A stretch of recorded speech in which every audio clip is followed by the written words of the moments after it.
Muy bien. Estamos en hora. Yo creo que podemos empezar.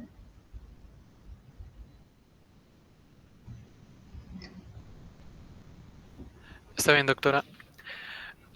Buenas tardes, doctora. Buenas tardes, compañeros presentes. El día de hoy vamos a exponer lo que es el tratamiento y prevención de enfermedades virales, junto con mi persona, Frank, y Diego, Leandro, Daily, Saúl y Adriana.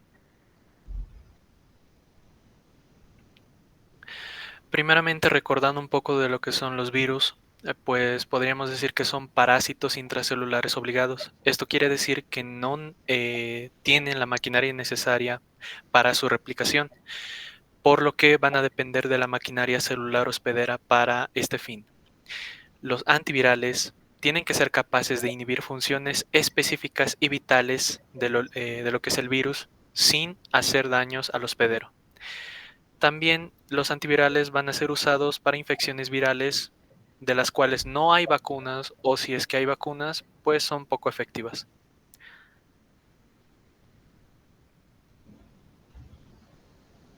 Bien, viendo la estructura básica de lo que es un virus, podemos ver que tiene su material genético cubierto por una cápsula de proteínas, y esta puede estar sin envoltura o con una envoltura lipídica. De acuerdo a esto, podemos clasificarlas en si es que tienen ADN o ARN de cadena doble, sencilla, o si es que tienen envoltura o no tienen envoltura.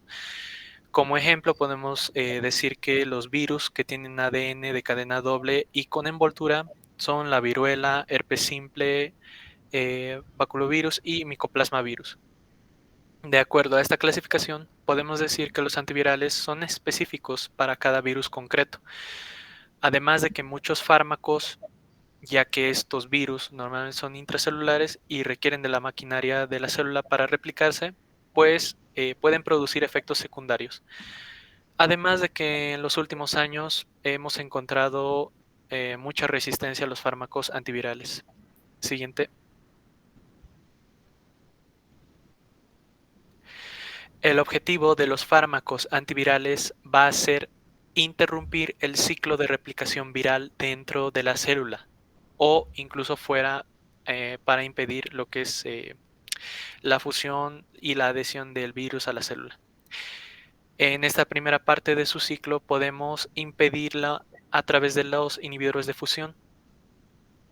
Para interrumpir lo que es la síntesis de ADN y ARN, podemos encontrar los inhibidores de la polimerasa y la transcriptasa inversa. Para interrumpir el ensamblaje de las proteínas ya producidas y el material genético replicado, podemos encontrar los inhibidores de la proteasa. Y para impedir la liberación de los virus ya ensamblados, ya replicados, para poderlos liberar y que sean infectantes, encontramos a los inhibidores de la neuraminidasa.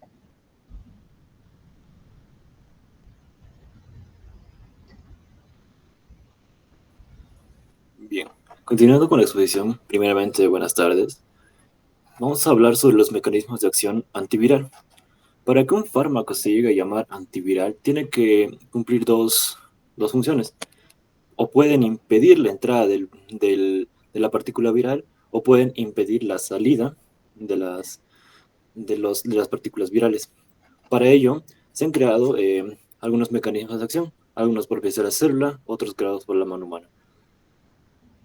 Bien.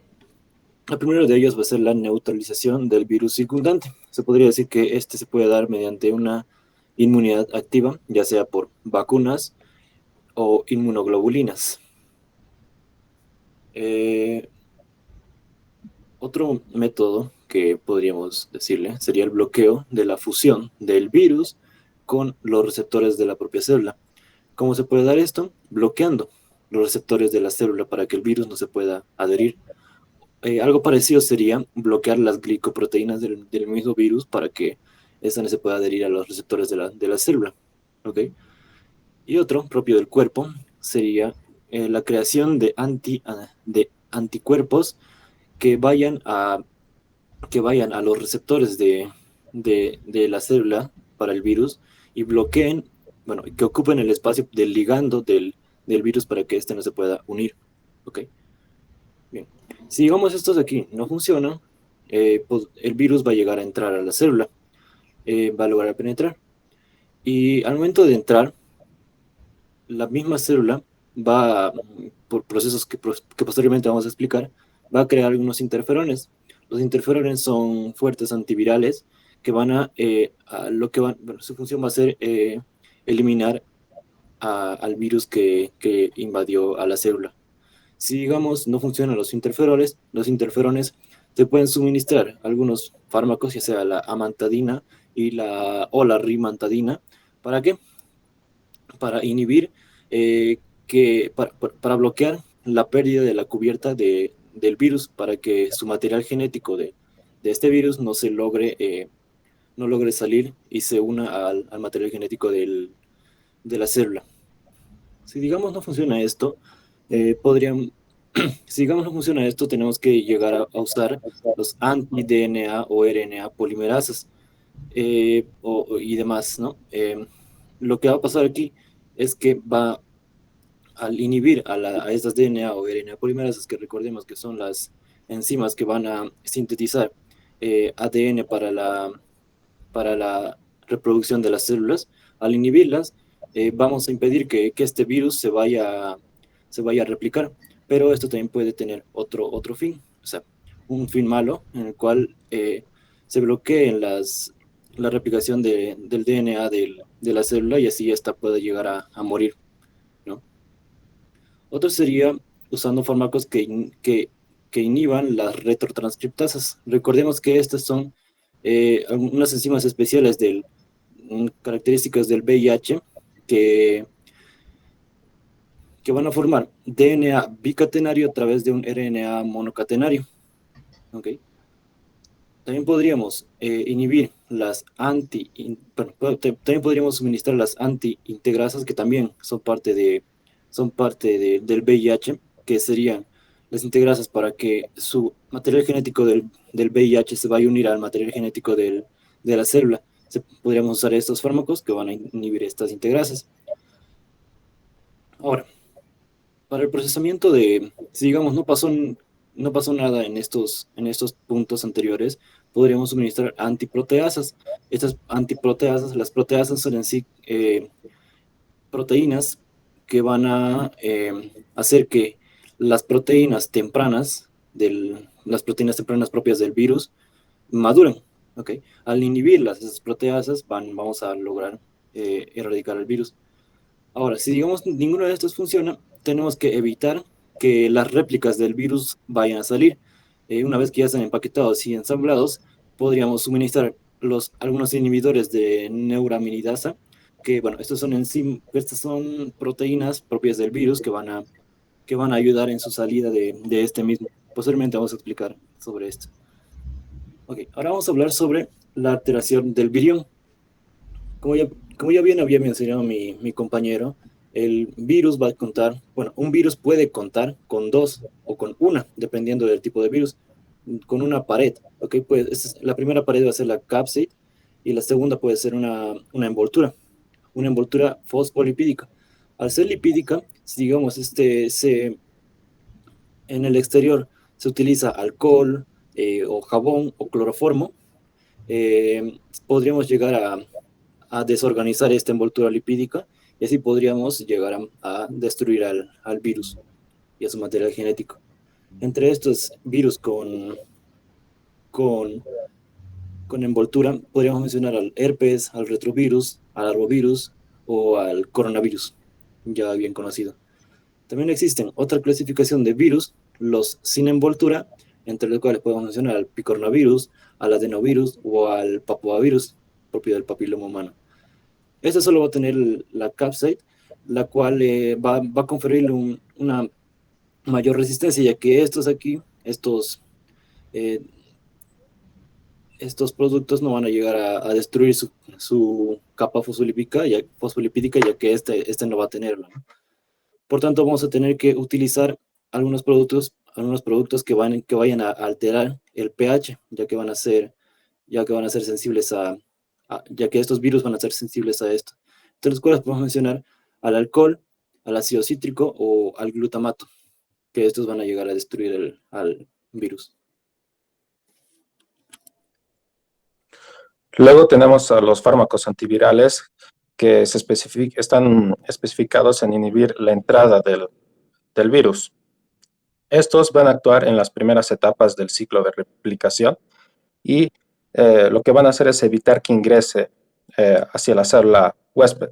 Y tenemos tres tipos principales: los que inhiben la unión viral, la fusión viral y los que inhiben la penetración viral. Siguiente. Dentro de los que inhiben la unión viral, ¿en qué consiste? Primero, que van a prevenir que el virus se una a los receptores específicos de la célula huésped. Y tenemos dos mecanismos: los anticuerpos neutralizantes, que lo tenemos por vacunación, y van a ser proteínas del sistema inmunitario que van a reconocer a los receptores y se van a unir a las proteínas de su superficie, impidiendo que estos interaccionen. Un ejemplo de estos es el palivizumab.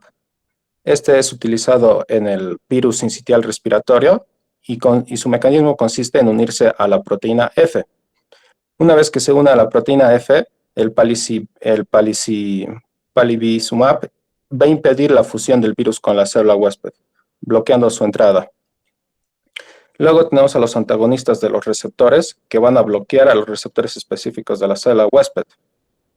Entre estos tenemos el maraviroc, que es utilizado en personas infectadas con VIH y va a actuar a través del correceptor CCR5. Este CCR5 es importante actúa junto con el receptor CD4 de las células T, y cuando lo bloqueen no va a poder entrar hacia las células del sistema inmunitario. Siguiente. Luego tenemos la inhibición de la fusión viral. Estos van a interferir con el proceso en el cual la envoltura del virus se fusiona con la membrana del huésped. Y el mecanismo es el siguiente. Tenemos que varios virus como el VIH y la influenza van a tener proteínas en su superficie que van a mediar la fusión y la unión con la membrana celular. La inhibición de la fusión viral consiste en interferir con el cambio conformacional. Esto vemos que los virus facilitan su unión a la membrana viral y celular a través de esto, es su cambio conformacional.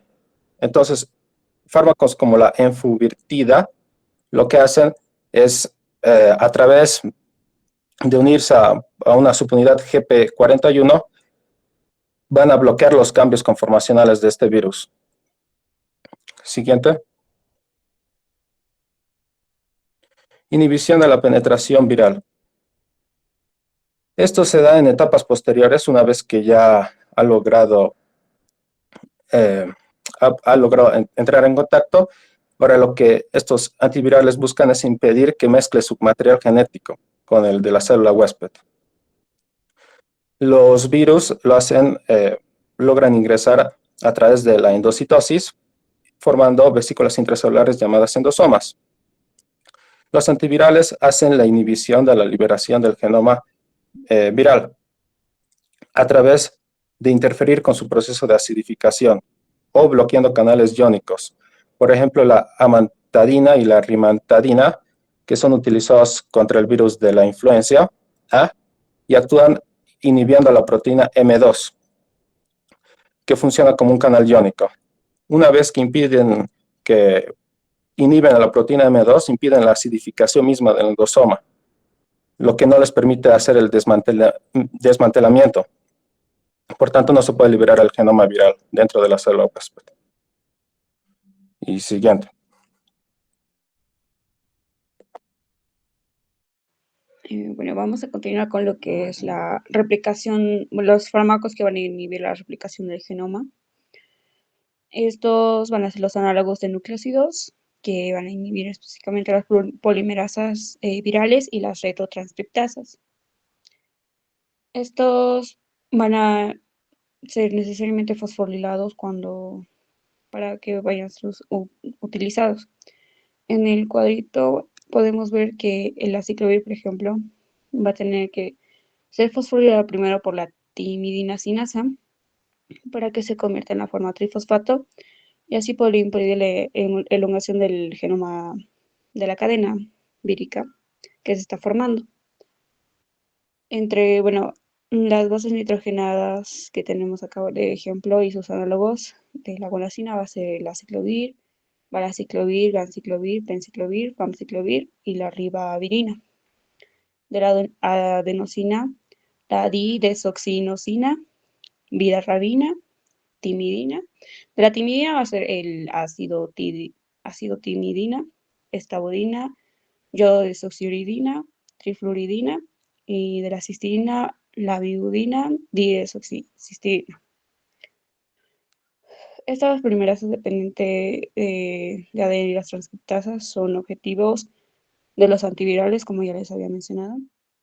En los no nucleósidos tenemos a la nevirapina, efavirenz, etravirina, rilvirina y de los análogos nucleótidos, acidofovir y adenofovir. Siguiente, por favor. El principal objetivo de estos fármacos van a ser impedir la elongación de la cadena vírica y el reconocimiento o emparejamiento de las bases. Entre los fármacos antivirales que provocan la terminación de la cadena por modificación de residuos, en este caso de azúcar, van a ser ganciclovir, valaciclovir, penciclovir, famciclovir, adenofovir, sidofovir, vidarrabina, sidobudina, lamivudina, didesoxicitidina, didesoxinosina. Los interferones de tipo 1, tanto los grupos alfa como beta, tienen el virus inhibiendo las reacciones de biosíntesis proteica de la célula huésped que va a infectar, ya que, como sabemos, o como mencionaban mis compañeros, los virus no tienen su propia máquina sintética. Y los fármacos que van a provocar errores en la replicación y transcripción por modificación de bases van a ser la ribavirina, la 5-yodesoxiuridina, la trifluorotinidina. Los análogos de los pirofosfatos, similar al producto de decomposición de reacciones de la polimerasa, van a ser el ácido fosfonofórmico y el ácido fosfonacético, nevirapina y de la virtina. Uno de los fármacos acá que van a inhibir la integrasa del VIH va a ser el raltegravir. Y para el tratamiento por el virus de hepatitis C van a ser utilizados el boceprevir y el telaprevir, que van a inhibir la proteasa. Siguiente, por favor. Acá tenemos algunas descripciones de los análogos nucleósidos. El aciclovir, este va a ejercer una acción selectiva contra el virus del herpes humano y la varicela zoster. Los serpevir que van a codificar la timidina sinasa, que va a ser justamente la enzima que va a fosforilarla. Una vez en su forma trifosfato, va a provocar la terminación de la síntesis de la cadena y en caso de que tengan resistencia a este fármaco, va a ser debido a la mutación de la enzima que le va a fosforilar o de la ADN polimerasa que la va a utilizar. Este tiene un análogo, o un tipo de derivado se podría decir, que va a ser el valaciclovir. El valaciclovir por administración oral se va a convertir en ese mismo aciclovir y puede ser utilizado para los mismos virus, el virus herpes humano y el virus del zóster. El penciclovir va a inhibir a los mismos virus. Se va a concentrar más en las células infectadas y posee también una cierta actividad contra el virus Epstein-Barr y citomegalovirus. Uno de sus derivados prefármacos del penciclovir va a ser el famciclovir. Ese se va a absorber por vía oral y una vez que se ha absorbido, se va a convertir en el penciclovir en el hígado y en la mucosa intestinal. El ganciclovir, va a inhibir a todas las polimerasas de los herpesvirus una vez activadas por fosforilación. Su uso es limitado porque en grandes cantidades puede provocar la toxicidad medular. El cidofovir es utilizado más que todo en las infecciones por citomegalovirus en pacientes con SIDA, que están inmunodeprimidos.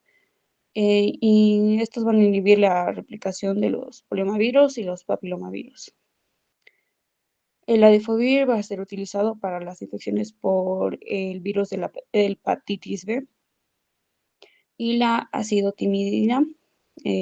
Principalmente fue desarrollada como un fármaco anticancerígeno, pero también se utiliza para tratamiento para el virus de VIH, para infecciones por VIH, por vía oral. En las mujeres embarazadas, este fármaco va a reducir la probabilidad de infectar al feto. Y a contrario de las otras, bueno, de los otros fármacos, va a ser fosforilado por las sinasas de la célula huésped a la que está infectando el virus. En sus efectos secundarios van a ser náuseas y mielotoxicidad mortal. La didesoxiinosina y la didesoxicisteína, junto con la estabonina y la lavibunina, estas juntas van a inhibir a la transcriptasa inversa del VIH, cumpliendo una de las funciones principales de estos fármacos, que va a ser la inhibición de la elongación de la cadena del ADN, de la replicación del virus. Y por último, la ribaviridina, que esto va a agotar las reservas celulares de la guanina inhibiendo a la inosina fosfodiestrogenosa, impide la síntesis de los extremos 5' del ARN mensajero, va a estimular la hipermutación del genoma vírico y también va a ser administrado en los niños como aerosol, los niños que están presentes con bronconeumonía provocados por el virus sincitial respiratorio. Esto va a ser eficaz para el virus de la gripe B y también las fiebres hemorrágicas del Lassa. En los adultos, esto también puede ser administrado para los que tienen gripe y sarampión.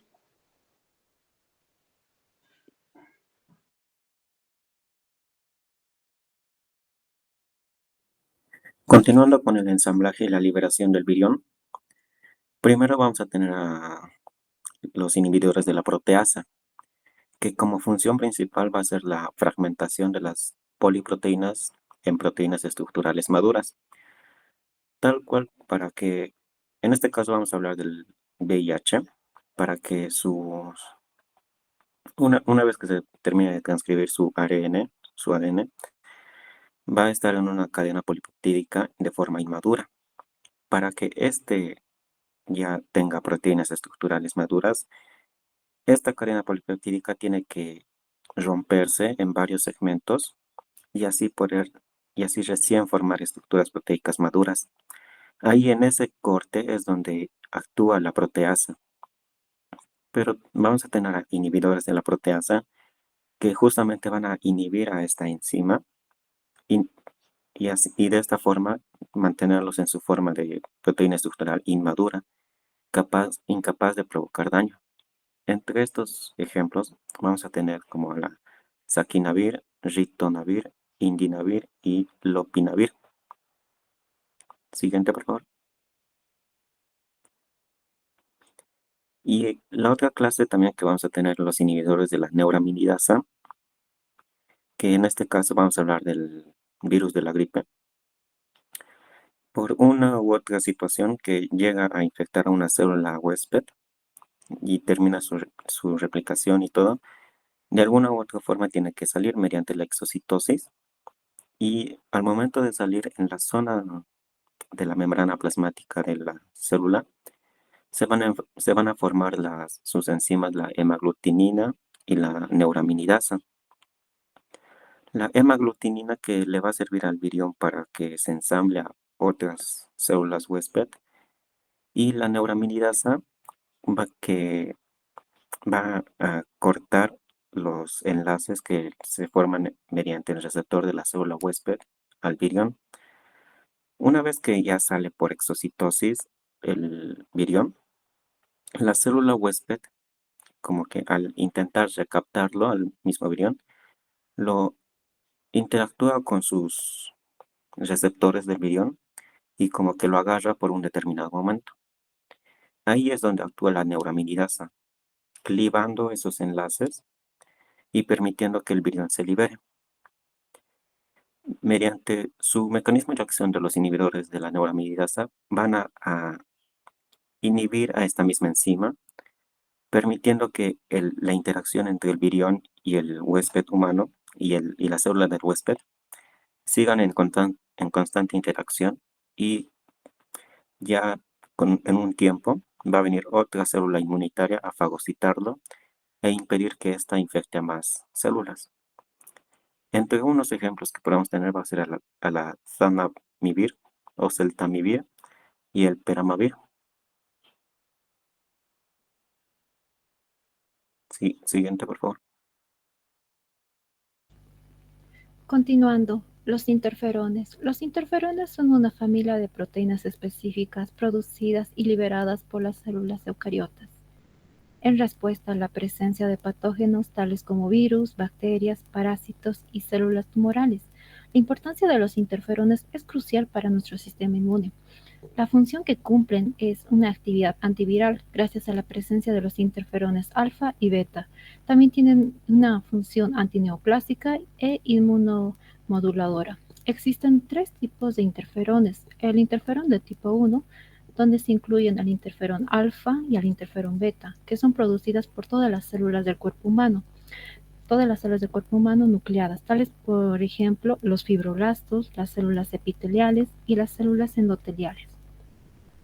Los interferones de tipo 2, en aquí tenemos el grupo del interferón gamma, que esto está producido por los linfocitos TCD4, el cual es crucial para la inmunidad contra los patógenos intracelulares y la regulación de la respuesta inmune.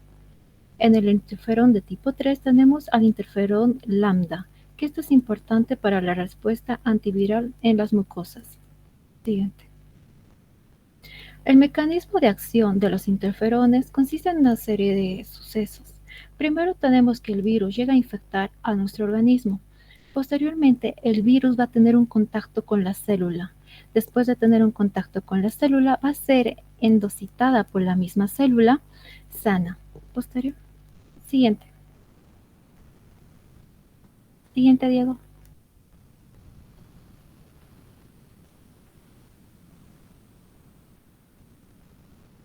Diego, gracias. En el punto 3 tenemos que posteriormente el virus ha sido endocitado por la célula, llega a liberar su material genético en la célula. Entonces, después de ser liberado su material genético, que es su ARN viral, existen receptores en nuestro organismo en la superficie de los endosomas, que estas proteínas de tipo TOL, por sus siglas TRL7, TRL8 y TLR3, los cuales se encargan de reconocer este ADN viral. Igual existen otras proteínas en el citoplasma, tales como el gen inducido por ácido retinoico, por sus siglas RIG1, el cual este de aquí se encarga de detectar el ARN monocatenario y bicatenario de los virus. Posteriormente a ser captados estos virus y estos receptores mandan unas señales al núcleo de la célula infectada. Posteriormente de haber sido mandadas las señales a los receptores del núcleo de la célula, el núcleo de la célula llega a producir y secretar los interferones alfa y beta. Siguiente. Posteriormente de ser secretado y liberado los interferones fuera de la célula infectada, productora de estos interferones llegan a tener contacto con las células vecinas. Después de tener contacto con estas células vecinas, tienden a fijarse sobre los receptores en las membranas de estas células sanas, que se denominan receptores de interferones de las células. Estos receptores, una vez fijados a los interferones, llegan a activarse y posteriormente a mandar señales al núcleo de esta nueva célula. Posteriormente de mandar estas señales al núcleo de la célula, el núcleo genera una cascada de señales que llegan a transcribir y traducir nuevas proteínas, tales como la OAS, que es la oligoadenilato sintetasa, la PKR, que es la serine-treoninquinasa, que inhibe la síntesis de proteínas, y también la proteína MX. Siguiente. Posteriormente a ser producidas estas proteínas, que es la PKR, la proteína MX y la proteína OAS, tienen como fin las de sintetizar los oligonucleótidos inusuales, que estos oligonucleótidos tienen que activar a las RNasas. Estas RNasas tienen como fin degradar e inactivar a los virus que están infectando esta nueva célula, desintegrando su ARN. Y posteriormente se puede decir que esta secuencia de señales, la primera célula se llegaría a sacrificar, pero posteriormente a su sacrificio las células sucesivas llegarían a tener, gracias a estas enzimas, poder destruir y degradar los futuros virus que van a llegar a infectarle. Siguiente. Entonces, como final tenemos el control de las infecciones. El control de las infecciones virales implica una serie de procedimientos y medidas que pueden variar dependiendo del tipo de virus, como también de la severidad de las enfermedades. Los procedimientos de control generales son 3. El primero tenemos las medidas de prevención, que tenemos la vacunación, que es una de las formas más eficientes para prevenir las enfermedades virales. En el punto 2 tenemos la higiene personal, gracias a un lavado frecuente de manos, como el uso correcto de los desinfectantes y de las mascarillas. En el punto 3 tenemos la educación. Gracias a la educación que podemos implementar en la población, podemos llegar a prevenir la transmisión de las enfermedades virales. En el punto 2 tenemos el control de la transmisión. Gracias a un correcto aislamiento y cuarentena podemos llegar a separar a la población infectada y evitar una propagación. Después tenemos un distanciamiento social, el limitar el contacto cercano entre las personas infectadas y sanas. Y tenemos una desinfección correcta de las superficies y áreas públicas, como por ejemplo el uso de los desinfectantes del alcohol al 70%, la lavandina al 15%, el glutaraldehído al 2%, el formaldehído al 4% y el autoclavado. Como última medida, tenemos las medidas en salud pública. Gracias a los programas de inmunización podemos tener una correcta protección de las vacunas en la población inmune, en la población de riesgo y en las futuras poblaciones y en épocas que pueden ser propensos. Y tenemos el último y algo importante, que son los estudios epidemiológicos, que tiene como fin investigar cómo se propaga el virus y su impacto. Siguiente. Muchas gracias a todos. Muchas gracias, doctora, por su atención. Muy bien, chicos. Este tema no es muy fácil de presentar porque, bueno, hay que tener cierto manejo de lo que es el virus y replicación, sobre todo ese mecanismo patogénico de las infecciones. Tal vez algo que habría que diferenciar y que, bueno, los chicos han hecho como una secuencia de antivirales que podrían ser utilizados para todos los virus. En realidad no es así, ¿no? Todos los que los han nombrado son específicos de cierto tipo de virus, no se puede aplicar a cualquier virus. Por, lógicamente, el mecanismo patogénico. No sé si los estudiantes, que no son muchos, hoy día tenemos 22 participantes, quieren hacer alguna pregunta. Lo que les recomiendo para esto es de que primero estudien la patogenia, cómo los virus se adhieren, los receptores, etcétera, etcétera, ingresan, se desensamblan, se traducen, se transcriben y salen. Entonces, a todo ese nivel se puede actuar, pero no para todos los virus, solamente para algunos virus, ¿no? Es más difícil que el tratamiento de las bacterias, donde teníamos la toxicidad selectiva. Aquí, quiera o no, de cierta manera, estos antivirales tienen también algún efecto sobre las enzimas que producen las células, ¿no? Y hay efectos colaterales mucho más graves que los que se producen con los antibióticos en el caso de las bacterias. Pero bueno, yo creo que hemos visto de una manera general cómo se puede actuar contra los virus, contra algunos virus y sobre todo aquellos que son muy agresivos, ¿no?